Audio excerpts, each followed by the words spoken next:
Good morning, world. It is the 16th of May, 2023, and I'm still alive, despite my brain last night. I still woke up with a awful amount of energy. But, oh my God, what have I done? I have decided to submit all of my writing to a podcast and share it with the world. That is crazy, stupid, idiotic, and I can't believe I'm doing this. Oh my God. This is absolutely terrifying. And this means I have to deal with social pressure up the wazoo. And this is the first time I've ever done anything like this. And I am elated.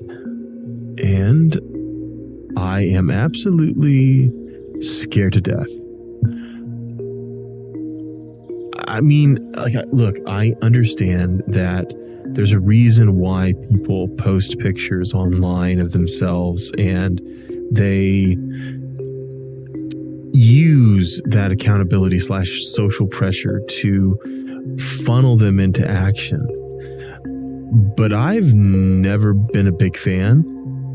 So, I mean, I think that some modicum of social pressure or accountability is extremely important. But this is way outside my comfort zone. Extremely so. I recorded 3 of these episodes and then just went past it and submitted them to like a billion different feeds. And if I'm really honest, right now, I'm a little bit nauseous and I feel sick. Like, what have I done? My brain is like just racing.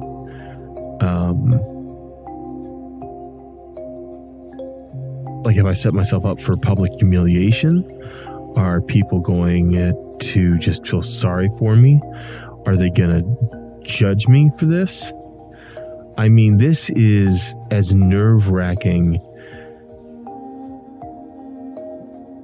as I can get, because when I originally wrote all this stuff, I didn't mean it to be published. It was just catharsis for me, but I felt like I wanted to share it, but I'm not even sure. This might be a huge mistake. Gosh. Is it just my need to share or my need to be liked? I don't know. My wife was impressed by how fast I put everything together. But as far as media is concerned, I'm a pro. You know, it's what I do for a living. And this isn't to sound like a braggart, but I've always been a very talented person. Not just in media, but in other things. And it's actually been kind of like a downfall, right? Because I've used the talent to allow me to slip by, like with my physical appearance. You know, people tend to overlook the fact that you fill the entire doorway from top to bottom, or that you overflow every chair in every direction if you're useful to them. Right? Society kind of makes room for the outcasts, the degenerates, the people that are outside the social norms if you're useful. And even when I haven't been fat or have been in fit condition, I've always been fat in my head. So I've always made sure that I am always useful.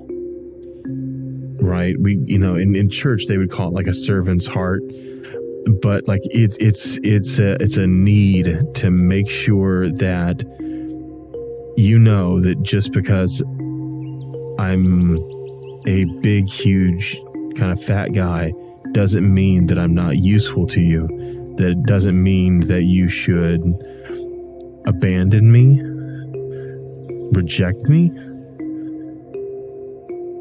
I don't know. It's a stupid insecurity. But community is funny. And it's a funny thing. It can be used in so many ways to elicit a reaction or guide the way we as a group wish others to live. Even outside of moral or ethical boundaries, we shape people's lives a lot of times through social pressure.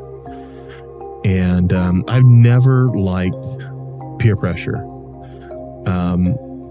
I have always been a rebel at heart. You say, John, you can't do that. Something inside me begins to growl and snarl like a ravenous dog.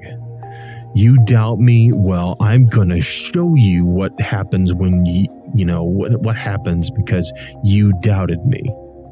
And it's ego. Nothing but ego straight through the net. That's all it is. This is also how I've been hurt again and again. Someone says, John, that's not a good idea. Take it back a notch. And I crank it up to 12. Or if I respect the person, I turn it all the way down to 1. The reality is I can't keep from going from extreme to extreme. Now, maybe I'm just impatient. Maybe sharing this much on a podcast is a form of extreme. Hell, I don't know. I mean, my trumpet teacher used to get so angry with me as a child for my extremism. He'd be like, I just want you to slow down just a little. Not that much. Now you're playing too fast. The extremes have always been the bane of my existence. And it shows up in how I've dealt with my weight and diets. Because you can see like that yo-yo effect. When you go from like eating nothing to eating way too much to exercising too little to trying to exercise too much. It's that,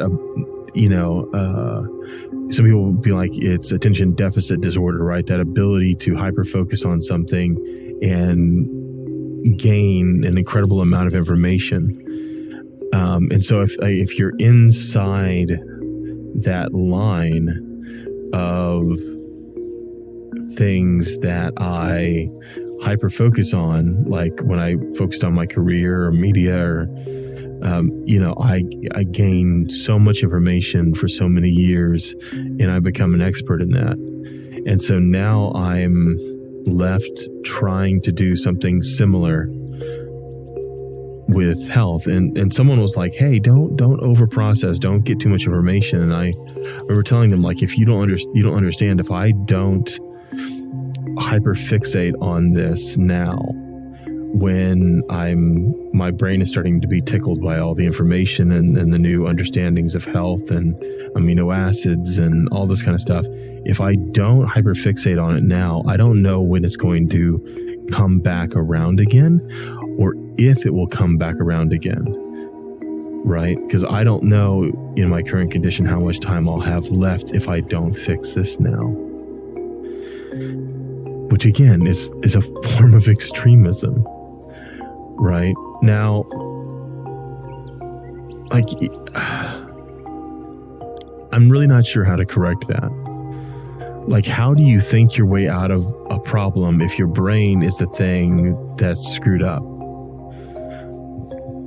I remember a friend of mine who suffered from a mental disorder asking me that, and not because I was just telling her, just think your way out of it. Just realize that what you're thinking is not true. And she was very frustrated with me. And I later on, when I started struggling with my own mental issues, I started realizing like, oh, Like, what a dumb idea to see if you can think your way out of a problem where your brain is the problem. If you can't like trust your brain or your instincts, like what do you have? So many of us like follow those things. So, you know, it's really difficult. Now, to be fair, like I am way better about the extremes now than I have been in the past. You know, a few panic attacks and trips to the emergency room will do that to you, right? It will induce some nuance into your life. You know, maybe that's what they put in the IV bag. I don't know. You know, but you'll learn, you know, you are not invincible, my friend. You know, as far as eating today, I had 4 ounces of picanha steak. I had a leftover twice baked potato for Mother's Day that my brother saved for me. And I had a breakfast taco, and that's it. And that might seem like I'm starving myself, but I was full. And my caloric intake was around 1,562. Now, that's not great for a guy my size, but I'm trying. I know some people and some health guru right now, they are screaming at the top of their lungs that I should be doing a lot more calories.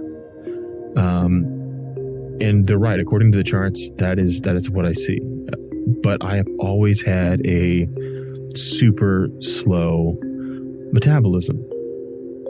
Ever since I was a child, super slow.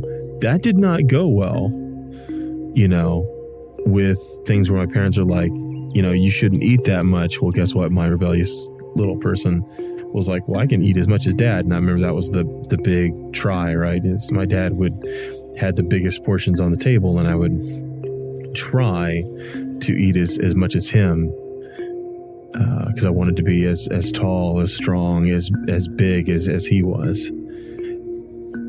So, but with a slow metabolism, started packing on the pounds even at a very young age.